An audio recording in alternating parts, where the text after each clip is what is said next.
तो क्या इसमें कितना सही है कितना गलत है, मैं तथ्य पर नहीं जा रहा हूँ, मगर इस तथ्य पर तो सही है कि इस प्रकार की व्यवस्था आवश्यक थी।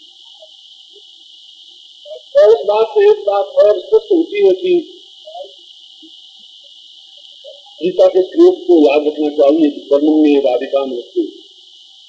यह आवश्यक नहीं है कि भगवान स्वयं आकर के मुसलमानों को मार देंगे, जैसा कि सोमनाथ के मंदिर की पूजा में का विश्वास है।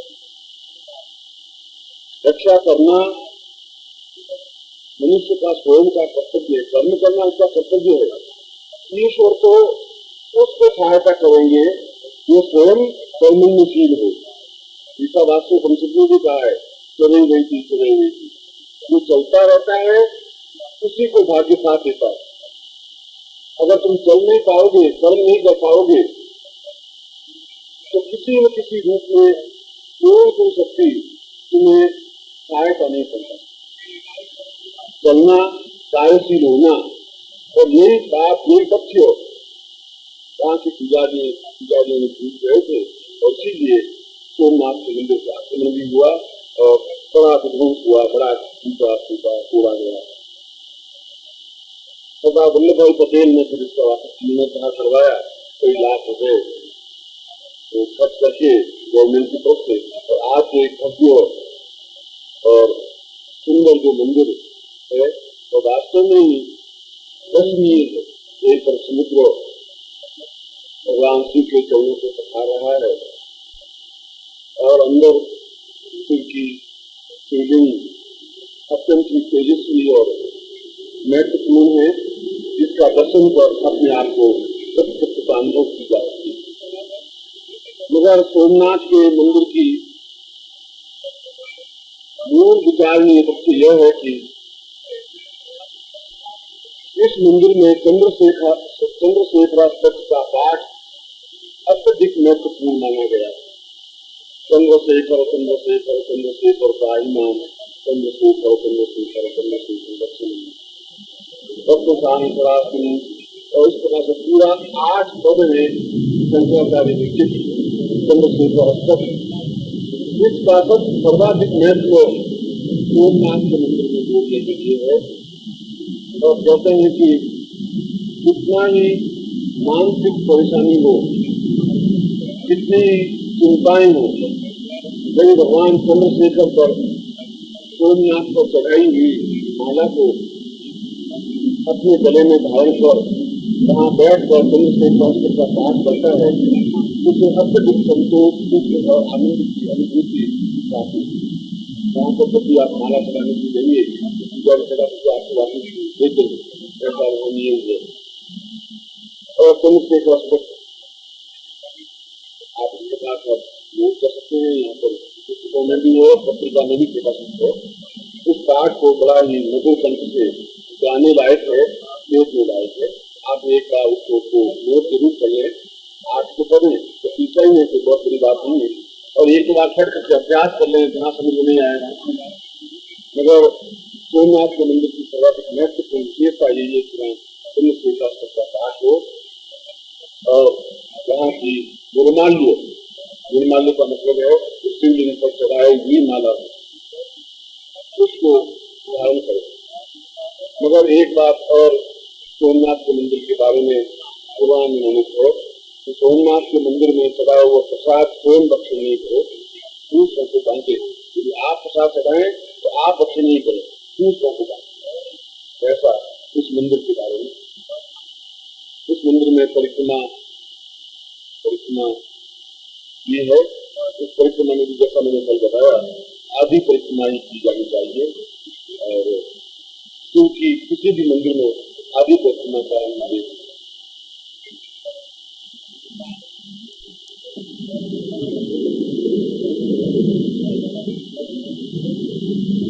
सोमनाथ के मंदिर की एक और महत्वपूर्ण विशेषता और जो अनुभव बनने की केवल सुनने बात पर आधारित नहीं है, वह यह है कि चंद्रशेखर या सोमनाथ कहते हैं, सोमनाथ के मंदिर पर चढ़ाया हुआ जल जब नाली में प्रवेश होता है तो वह जल लेकर के किसी पात्र में लेना चाहिए। और यदि जल को कुष्ठ रोगी पर चढ़ाया जाता है, कुष्ठ रोगी को स्नान कराई जाती है, तो उस समय में कुष्ठ रोग रुक जाता है। यदि किसी को सफेद दाग हो या कुष्ठ रोग हो या गलने वाला कुष्ठ रोग हो, रोग भी कुष्ठ रोग सूखा रोग होता है और एक हाथ काम गलने लगते हैं, ऐसा तो चाहे किसी प्रकार का क्रोध हो या कुछ रोग हो, यदि चंद्रशेखर पर चढ़ा हुआ जल नाली में प्रवृत्त हो रहा है, वहाँ पर एक अस्पताल बना हुआ है, जल बना रहता है, वह लेकर यदि नित्य से स्नान करे तो कुछ दिनों तक स्नान करने पर कुछ रोग अपने आप में समाप्त हो जाए। अनुभव मेरा यह है कि उसमें फर्क जरूर पड़ जाता है, बिल्कुल नहीं मिटता, उसमें मेरा ठहर नहीं रहा होगा, मैं वहाँ ज्यादा ठहर पाऊँ, मगर 3-4 दिन तक स्नान करने से कुछ रोग में न्यूनता अवश्य आ जाती है। अगर 100% कुछ रोग होता है तो 60% रह जाता है। ये बात अलग है कि महीने 1.5 महीने स्नान करने से जरूर मिट जाता होगा, मतलब उस जल में, शिवलिंग में और जल में अपने आप में साथ मिल जाता है। दूसरा इसके बारे में महत्वपूर्ण है,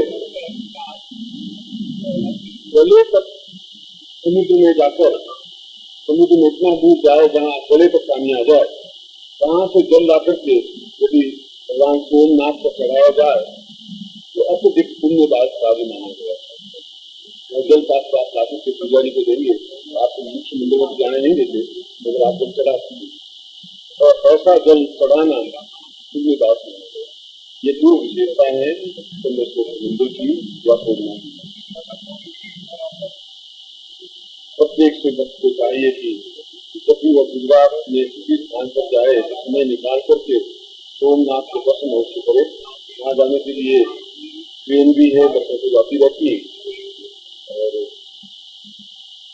ठहरने की, रहने की, खाने पीने की और सुविधा नहीं, सुविधा जो स्थान है, दर्शनीय स्थान है, वहाँ 2-4 दिन ठहरने लायक है।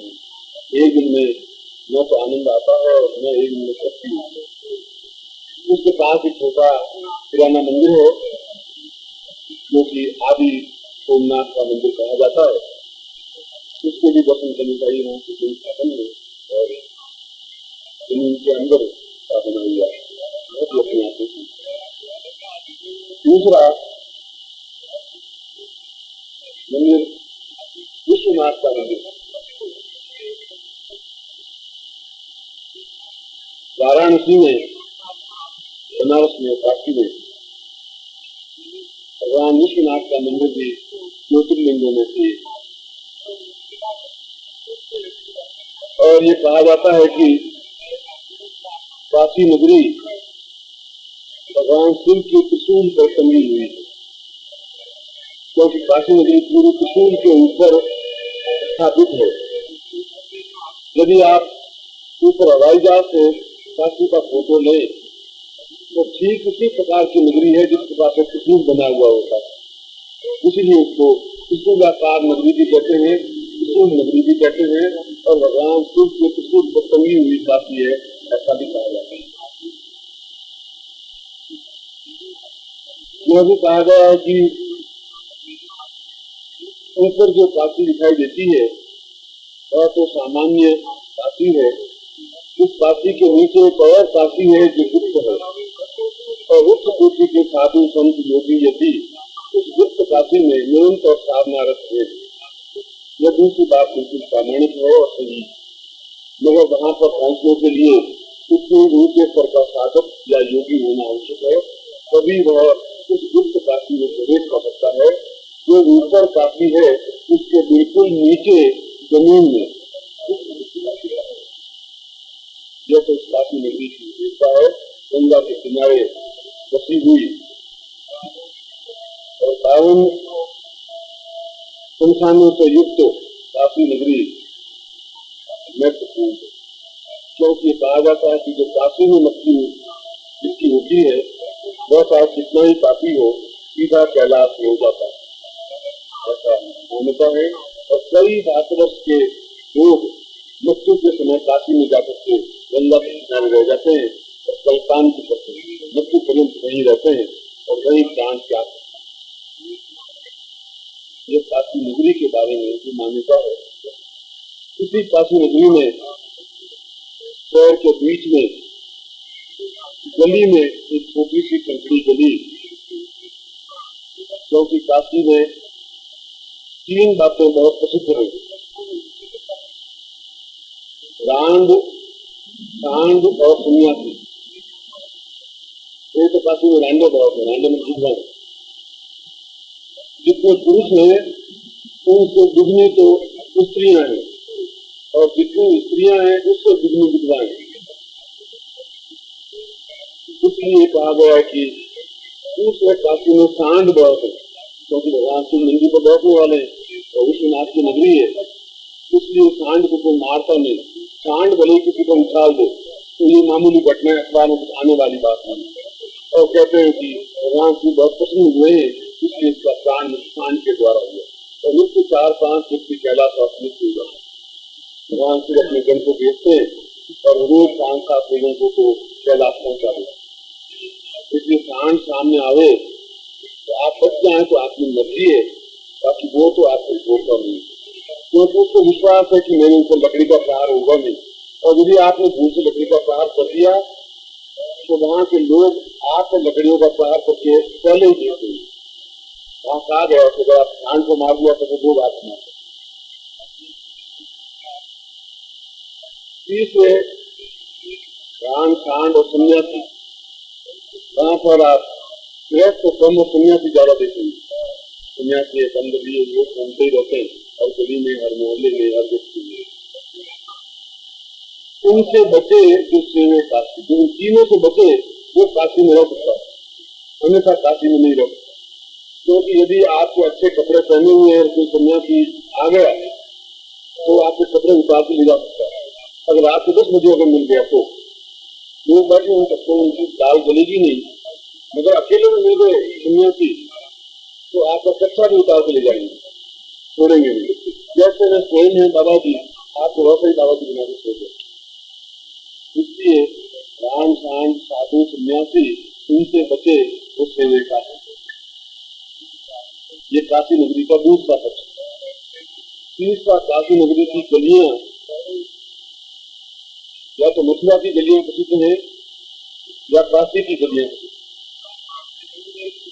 क्योंकि काशी की गली में ऐसी गलियां हैं कि यदि एक आदमी जाए तो दूसरा आदमी सामने से क्रॉस नहीं कर सकता। कहीं पर 1 फुट की चौड़ी गली है, कहीं पर 8 इंच की चौड़ी गली है, कहीं पर 1.5 फुट की गली, ऐसी ही गलियां। एक आदमी पार होगा दूसरा आदमी आ सकता है, और यदि निकले तो वो पूरी रगड़ खा करके निकल सकता है, उतनी चौड़ी चौड़ी गलियां। और यदि भूल से कोई थोड़ी भी चौड़ी गली हो, सामने सांड आ गया और आप गली के बीच में पहुंच गए तो आपको उल्टे पास वापस लौट के आना पड़ेगा, क्योंकि वहां जाने का रास्ता नहीं है, इधर निकलने के लिए दूसरा तरीका नहीं। इसलिए उन गलियों की भूल भुलैया में काशी वालों को खुद को मालूम नहीं कितनी की गलियां हैं, कौन कौन सी गलियां। ऐसी ही गली में भगवान विश्वनाथ का मंदिर आया हुआ, पूरी गलियों के अंदर घुसते हुए, और इतनी अधिक भीड़ रहती है जिसका और छोड़ देंगे। उस मंदिर में वहां पर केवल 500 आदमी समा सकते हैं, वहां नित्य 5000 आदमी इकट्ठे होते हैं, क्योंकि वहां पर वहां के निवासी ही रोज भगवान विश्वनाथ के दर्शन पर फिर अपना दैनिक कार्य प्रारंभ करते हैं। ऐसा कई लोग ऐसा करते हैं। तो कुछ तो उन लोगों की भीड़, कुछ सन्यासियों की भीड़ और कुछ दासोपनाथियों की भीड़, और सभी भगवान शिव को जल चढ़ाने के लिए हाथ में लोटा लिए हुए घूमते रहते हैं। सन्यासियों के कंबल में पानी होता है, व्यक्तियों के लोटों में पानी होता है। और मेरा अनुभव ये है कि एक बार मैं सबके खाकर के मैंने कहा कि ये जो जल है आप गंगा जल में लाया हूँ, भगवान विश्वनाथ को चढ़ाना ही है। 2-3 जगह से मेरी धोती फट गई इस भीड़ की वजह से। फिर भी मैं जब जल चढ़ाने पहुंचा और चुका तो दूसरे वक्त में मेरे पीठ पर जल चढ़ा हुआ मैंने सोचा यही भगवान तो भीड़ में क्या मान करो, मैं तो दिखाई दे आंखें चढ़ी हुई भीड़ में, बस वो पंजाबी समाधि होंगे ऐसा वहां होता रहता है। मैं तो भगवान पे चढ़ा जल या उसके बाण पे चढ़ा या कहाँ चढ़ा मैं तो देख नहीं पाया, जल जरूर मैंने चढ़ाया क्योंकि इतनी भीड़ उसमें रहती है। मगर ऐसे भी लोग होते हैं जो अंदाज लगा देते हैं अब यही मंदिर का बस नीचे होगा दिल्ली, आवाज इतनी होती है कि आप भीड़ से पता ही नहीं पता कौन सी आप हो रहा है, तो भीड़ बहुत रहती है, ये तो सामान्य बात है। मगर जब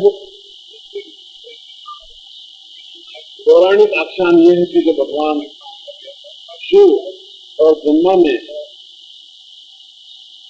बहुत अधिक युद्ध हुआ और युद्ध में यह निश्चय हो गया कि त्रिकाल रौद्र रूप धारण किए हुए भगवान शंकर पूरी ब्रह्मा के उस विश्व को समाप्त कर देंगे, तब क्रोधित अवस्था में भगवान शिव ने कहा कि मैं स्वयं दूसरा ही विश्व रचित कर दूंगा, ब्रह्मा के की मुझे जरूरत नहीं। और उन्होंने सबसे पहले विश्व के जिस भाग की रचना की उसको काशी कहते हैं और वहीं पर उन्होंने अपने स्थान को बना दिया और विश्वनाथ के नाम से ये नवीन विश्व कहा जाता है। दूसरा सारा जितने शहर हैं ये सभी शहर ब्रह्मा के बनाए हुए हैं, या जितने भी व्यक्ति हैं ये ब्रह्मा के बनाए हुए हैं। काशी भगवान शिव की बनाई हुई है, वहाँ के निवासियों को भगवान शिव ने स्वयं ने निर्मित किया है, इसीलिए वह विश्व या काशी विश्व कहते हैं और वो स्वयं विश्वनाथ कहलाते हैं। काशी का मालिक और कोई नहीं है, भगवान शंकर स्वयं। अन्य स्थानों के स्थानों तो अलग अलग है, वहाँ का कोई दूसरा किसी का हुक्म नहीं चलता, दूसरा कोई स्थानीय नहीं। पौराणिक आख्यान के अनुसार ब्रह्मा और शिव ने सबसे पहले सबसे रचना की।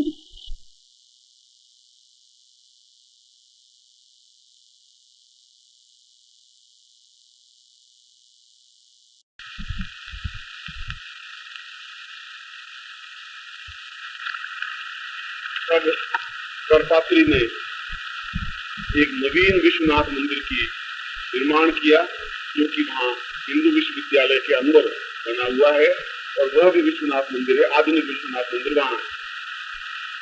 और प्राचीन पौराणिक आख्यान युक्त जो विश्वनाथ मंदिर है वो वहीं गली में, इसलिए काशी में 2 विश्वनाथ के मंदिर है।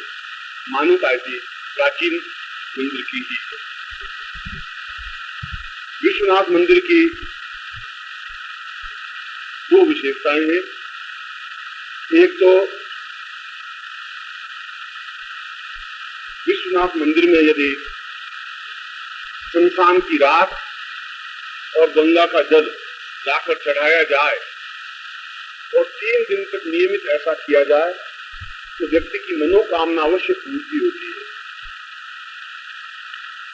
यह शास्त्रों में भी वर्णित है और अनुभवगम्य भी।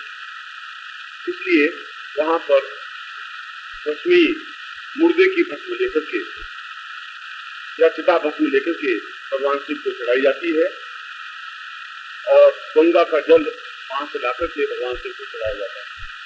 ऐसा करने पर व्यक्ति की मनोकामना पूर्ति अवश्य होती है। दूसरा,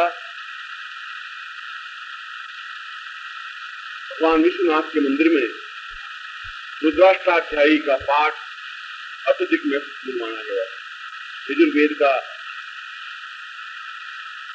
36वां अध्याय पूरा रुद्राष्टाध्यायी है और उसका रुद्राष्टाध्यायी का पाठ या तो स्वयं करे और यदि स्वयं को ज्ञान नहीं हो तो वहां के कोई अच्छे पंडित थे वहां पाठ करवा दे और ऐसा पाठ करने पर उसको अवश्य ही स्वर्ग प्राप्ति या पुण्योदय प्राप्त होता है।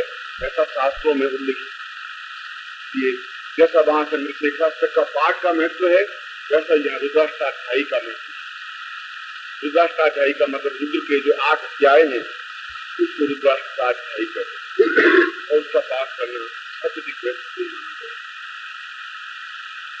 तीसरा, इस विश्वनाथ मंदिर की एक और विशेषता है,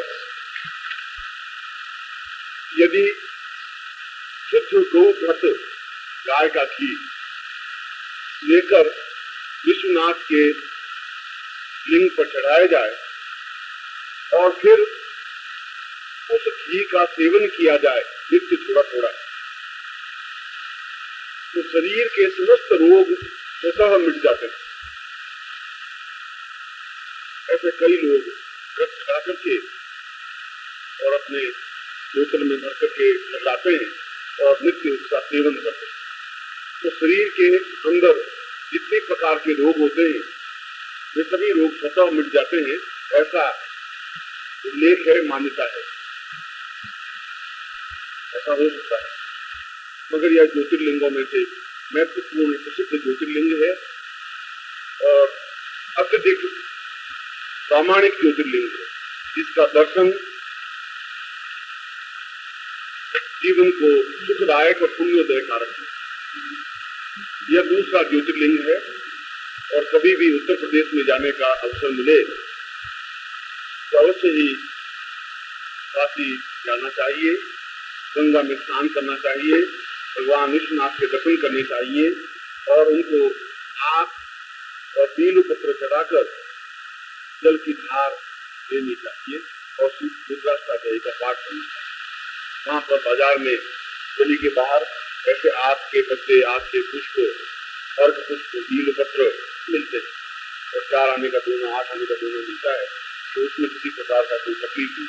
गंगा का जल भी आपको तैयार मिलता है, यदि आप गंगा के 1 मील दूर नहीं जाना चाहें तो जल चढ़ा, या फिर भी आप स्वयं गंगा में स्नान करके और जल ला के चढ़ाएं, उसका विशिष्ट। मगर इस ज्योतिर्लिंग के भी दर्शन करने आवश्यक है। मैं जो 12 ज्योतिर्लिंग बता रहा हूँ, इन 12 ज्योतिर्लिंग के दर्शन जीवन में कर लेने चाहिए, क्योंकि 12 ही ज्योतिर्लिंग के दर्शन करने से पूरे भारतवर्ष के दर्शन हो जाते हैं। तीसरा ज्योतिर्लिंग उज्जैन में है महाकाल, महाकालेश्वर। मध्य प्रदेश में इंदौर और भोपाल के बीच में उज्जैन शहर आया हुआ है। इंदौर के पास में है, इंदौर से 60 किलोमीटर होगा। देवास से पहले उज्जैन के महाकालेश्वर का मंदिर का अत्यधिक महत्व है और उज्जैन तो अपने आप में तारा नगरी कही गई है, जहाँ भोज ने शासन किया था, जहाँ कालिदास निवासी था। कालिदास का निवास स्थान भी उज्जैन ही कहा गया है और उज्जैन के पास में ही सांदीपनी आश्रम है, जहाँ भगवान कृष्ण ने शिक्षा प्राप्त की थी, विद्या अध्ययन किया था। इसके अलावा महाकालेश्वर मंदिर की वजह से उज्जैन अत्यधिक महत्वपूर्ण है और जहाँ पूर्ण कुंभ 12 साल में भरता है, उज्जैन में भी एक कुंभ भरता है। 4 स्थानों में से उज्जैन का भी महत्व है। क्षिप्रा नदी के किनारे यह उज्जैन नगर ऐतिहासिक दृष्टि से भी महत्वपूर्ण है और पौराणिक दृष्टि से भी महत्वपूर्ण है। इसलिए पौराणिक दृष्टि से भगवान शंकर ने इसी स्थान पर बैठकर मदन दाह किया था। जो पाम भगवान शंकर ने एक बार निश्चय किया कि मैं कुछ वर्षों तक बिल्कुल ध्यानस्थ रहूंगा और ध्यानस्थ रहकर के तपस्या पूर्ण करूंगा। जब इस प्रकार से ध्यानस्थ हुए और 1 साल, 2 साल, 3 साल बीत गए तो इंद्र को चिंता हुई कि यदि इन्होंने पूर्ण तपस्या कर ली तो शायद मेरे इंद्र पद को ये प्राप्त कर लेंगे। तो इंद्र ने उर्वशी को कहा कि तू जाकर के इनका ध्यान भंग कर। तो कामदेव को लेकर उर्वशी वहां पहुंची और वहां उसने अत्यधिक मोहक नृत्य प्रारंभ किया। जब उनकी आंख ध्यान से नहीं खुली भगवान शिव की, और जब वो हारने लगी, तब उसने मदन को कहा, कामदेव को कहा कि तुम अगर मुझे सहायता नहीं करोगे तो भगवान शिव किसी भी प्रकार से ध्यान तोड़ेंगे नहीं। तब कामदेव ने सुगंधित पुष्पों की रचना की और भगवान शंकर के मन में काम पैदा किया, कामेच्छा पैदा की, और वह कामेच्छा इतनी तीव्र हो गई कि उनकी आंख खुल गई और उन्होंने पार्वती को इधर उधर ढूंढना प्रारंभ किया। देखा कि सामने उर्वशी नृत्य कर रही है और वे कुछ क्षणों बाद उस नृत्य पर इतने अधिक मोहित हो गए कि उर्वशी से ही शादी करने का निश्चय कर लिया। मगर दूसरे क्षण उनके मन में आया कि ऐसा क्या हुआ, तो देखा कि दूर कामदेव बैठा हुआ पुष्प बाणों से उनके मन को व्यथित कर रहा है, मन को मंथित कर रहा है। भगवान शंकर को बहुत आत्मग्लानि कि मेरे जैसा व्यक्ति भी यदि इस प्रकार से विचलित हो सकता है, तो आम आदमी तो कभी भी विचलित हो सकता है। और इस विचलन को करने वाला केवल ये कामदेव है। और उन्होंने अपना तीसरा नेत्र खोल करके कामदेव को भी भस्म कर दिया। उसी दिन से कामदेव का नाम अनंग पड़ गया। अनंग मतलब जिसका अंग नहीं हो, अनंग, इसलिए कामदेव को अनंग भी कहते हैं। और इसी वजह से अन्य देवताओं की तो स्वरूप है, इंद्र का स्वरूप है, भगवान शिव का जटा बांधे हुए ऐसे हैं, विष्णु का स्वरूप है, क्षीर सागर में सोए हुए हैं, मगर कामदेव का कोई स्वरूप नहीं है। उनका कैसा कैसा देह है, कैसी आंखें हैं, कैसा कुछ नहीं, उनका देह है ही नहीं, अनंग है। मगर शास्त्रों में कहा गया कि संसार का और देवताओं में सर्वश्रेष्ठ सर्वाधिक सुंदर कामदेव, जो अनंग होते हुए भी अंग युक्त। जब भी मन में काम वासना पैदा होती है उसी को कामदेव कहते हैं। जब भी मन में मोहित अवस्था पैदा होती है, वही कामावस्था पैदा होती है, उसी को अनंगावस्था कहते हैं। जब भी मन में विकार पैदा होता है, विषय वासना पैदा होती है, तब ऐसा कहा जाता है कि कामदेव अपने पुष्प के धनुष से, पुष्प के बाणों से मन को विचलित करने की क्षमता पैदा है, इसीलिए उसका नाम अनंग पड़ा है। और इसी स्थान पर भगवान शिव ने उस अनंग को दाह दिया था, अनंग को समाप्त किया था, इसीलिए उनका नाम कालेश्वर या महाकालेश्वर।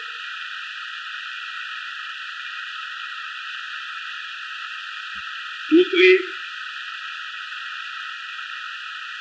इस शिवलिंग की, अगर आप शिवलिंग महाकालेश्वर मंदिर के पास में ही बहुत बड़ा तालाब है, और तालाब के पास में से होकर के अंदर, बिल्कुल जमीन के अंदर कम से कम 10-12 सीढ़ियां और ज्यादा सीढ़ियां होगी।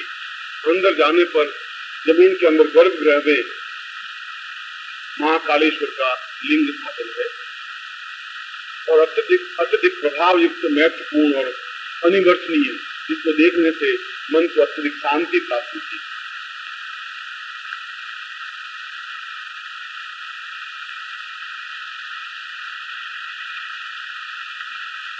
महाकालेश्वर मंदिर की जो विशेषता है कि आज सैकड़ों वर्षों से नित्य शाम को ताजे मुर्दे की भस्म लाकर के शिवलिंग पर चढ़ाई जाती है।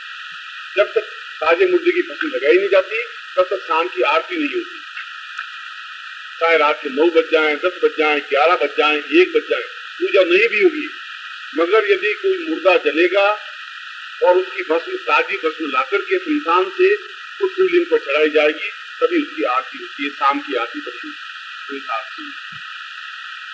उज्जैन नदी तो बहुत बड़ी है, आसपास गांव में, और वे सभी शमशान में आरती जलाते हैं, और जलाने के बाद उसको भस्म ला करते महाकालेश्वर मंदिर पर चढ़ाई जाती है। एक विशेषता है। दूसरी विशेषता, महाकाल मंदिर में बैठ करके दुग्ध और मधु, शहद और दूध मिलाकर, और इसका प्रमाण है 100 किलो दूध हो तो 1 किलो शहद हो, 1 और 100 का अनुपात होना चाहिए। इस प्रकार से मधु मिश्रित दुग्ध